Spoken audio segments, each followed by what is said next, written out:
Hi and welcome back to the Cheeky Crypto podcast. My name's Chris and it's fantastic to have you back with us for another podcast video. And in today's podcast, we're going to have a look at the biggest headlines in the crypto space. Some very big news has come out today. So we're going to dig into that. If you enjoy this sort of content, mash up the like button. Subscribe if you haven't subscribed already. Tapping that bell, selecting all the notifications so you never miss a video. Right. Let's get down to the desktop. Okay, so we're going to start here, and before we get into the news, I am going to mention, obviously, we have a competition running with 𝗕𝗘𝗪𝗔𝗥𝗘 at the moment, a trading competition. I will link the details in the description of the video, but, you know, there's an opportunity here to win 100 USDT, 3 days, 4 hours and 53 minutes remaining of the competition. So plenty of time to get involved and perhaps get up that leaderboard. And we've got the leaderboard here so far. So only profit and loss ratio, the highest is 31% at the moment. So look, this is a weekly competition that we do with 𝗕𝗘𝗪𝗔𝗥𝗘. And, you know, there's many other benefits to signing up to 𝗕𝗕𝗪𝗔𝗥𝗘 if you are a trader. So check out the link in the description. Now, what I would say is some of those benefits are here. So they're going to be doing some sort of like lottery system where you can win 5 ETH or even an iPhone 14 Pro and lots of other prizes. Obviously, none of these competitions or lottery things are endorsed or anything to do with YouTube, and all the terms and conditions are on the website. Details can be found in the description of this video and on our Discord, so go check all of that wonderful stuff out. But let's get into the news article. So we got 𝗕𝗓𝗓 Lohan and Jake Paul hit with the SEC charges over a crypto scheme. We kind of touched on it yesterday in the podcast that, you know, the different regulators are going after influencers and stuff like that. Again, this is probably because they did some stuff paid endorsed for cryptocurrency. And yeah, look, it's rather interesting, but, you know, where are they going to get with this? Probably not very far unless they just settle out of court. Because to be honest, I can kind of just see these people just saying, well, you know, it went through a third-party manager to basically check all of this stuff out, and they're not financial people. So it's going to be interesting to see how it goes. But the SEC, you know, I guess what they're trying to do is they're trying to look like they're protecting people, and all they're really doing is reacting by, you know, doing the stuff they should have done in a proactive way. It's too late now. People have been hurt by these schemes. People have been hurt by the likes of FTX, Celsius, BlockFi, Voyager, and all of these other failed businesses. Where was the SEC? Where was the protection? You're not protecting anybody if you're dealing with everything reactively, and you know, the damage has already been done. That doesn't protect anybody. You're more of a cleanup squad. To be honest, like I say, Gary Gensler should be firing his whole leadership team and then resigning immediately for a terrible job that he's done. And I think that these people should be investigated, because I would say they're just as accountable as the likes of Sam Bankman-Fried in the FTX fiasco, for example. You know, we're seeing the traditional banks. It's not just the SEC, but, you know, all regulators, you know, in the US have done a very, very poor job. There should be mechanisms in place to flag this stuff before it happens. It needs to be proactive, not reactive. And I'm going to get off my high horse now. But, you know, I think they said that they're going to be looking into it and seeking advice. All they need to do is pick up the phone and give me a bell. I'll tell them how to do it. It's not really that hard. It's really a case of, do you actually want to protect retail investors or investors at all? And I don't think the answer is yes. I think they don't. But there we go. Right, let's move on before I really do lose it. Crypto exchange Coinbase suspends Algorand staking rewards. The move follows Kraken's agreement with the SEC to shut down its staking service in the US. So look, I'm not going to dig into the article in too much detail. I think that says it all. There's lots of fears around the SEC protecting people, and I don't see it that they are. They're just going after people and trying to make it very, very difficult to operate in the crypto space. And the next one to cover off, US, basically the SEC threatens to sue Coinbase over some crypto products.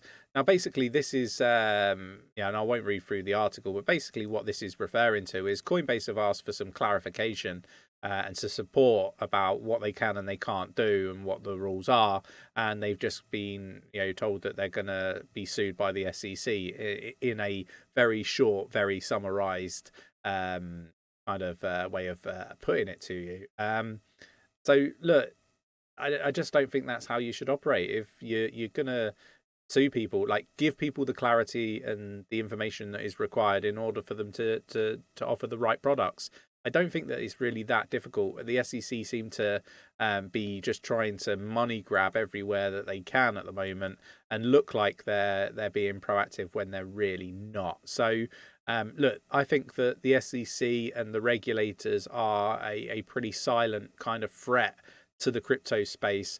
And the stuff with the banking, the spin, the narrative that's been put on the bank collapses is that it's crypto's to blame.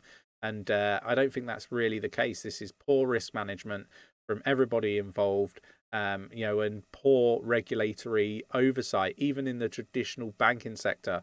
So look, if they can't get the banking sector right, which, the banking sector has been going for so long, then what hope do we have for cryptocurrency? Is there really good oversight for crypto? Could we really, expect good oversight for cryptocurrency? Probably not when they do a terrible job within the traditional markets also. One thing to mention, attackers hit Bitcoin ATMs to steal $1.5 million worth of cryptocurrency. This is rather interesting. They've basically, I guess, exploited an unknown flaw in DigiCash delivery system. So look, you've got to be very, very careful in this space. There is so much crime and corruption and fraud going on in many different forms that you really have to have your wits about you. I do encourage people to join our Discord. Link is in the description of the video. We have private sales going on there. We've got one right at the moment for 𝗕𝗘𝗪𝗔𝗥𝗘.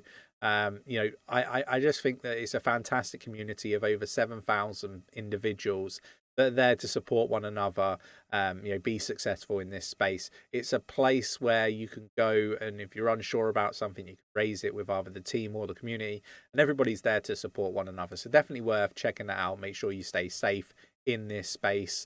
Cardano founder Charles Hoskinson blasts piece of garbage anti-crypto White House report. So again, this is comes at no surprise to me. It's a piece of garbage, as Charles has put it. The anti-crypto stance is backfiring with obviously all the banks collapsing, 𝗕𝗘𝗪𝗔𝗥𝗘, and so forth, right? Silicon Bank and all that sort of stuff.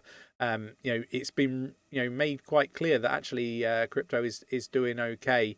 But Charles has put it here that it's a pathetic joke, this report, and that the silent danger is there because these aren't like speeches from Biden or Trump, for example, but they do seem to work their way into legislation, into policy and oversight. So we need to be careful. We need to be mindful.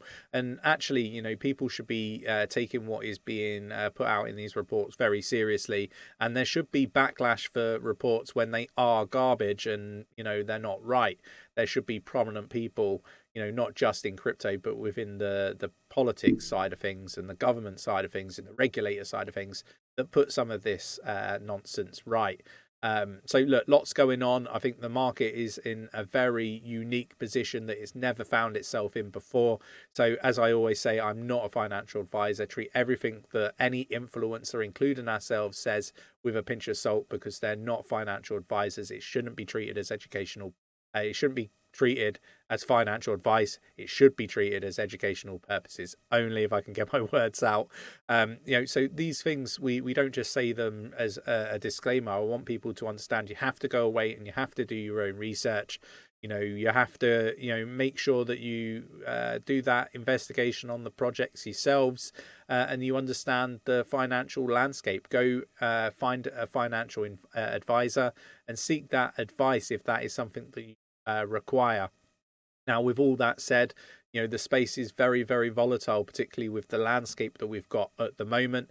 So, never invest more than you're willing to lose. And like I say, that research is a must. You have to go away and do it. If you enjoyed today's podcast, mash up that like button, subscribe if you haven't subscribed already, tapping that bell, selecting all the notifications so you never miss a video, and I will catch you in the next one. Take care.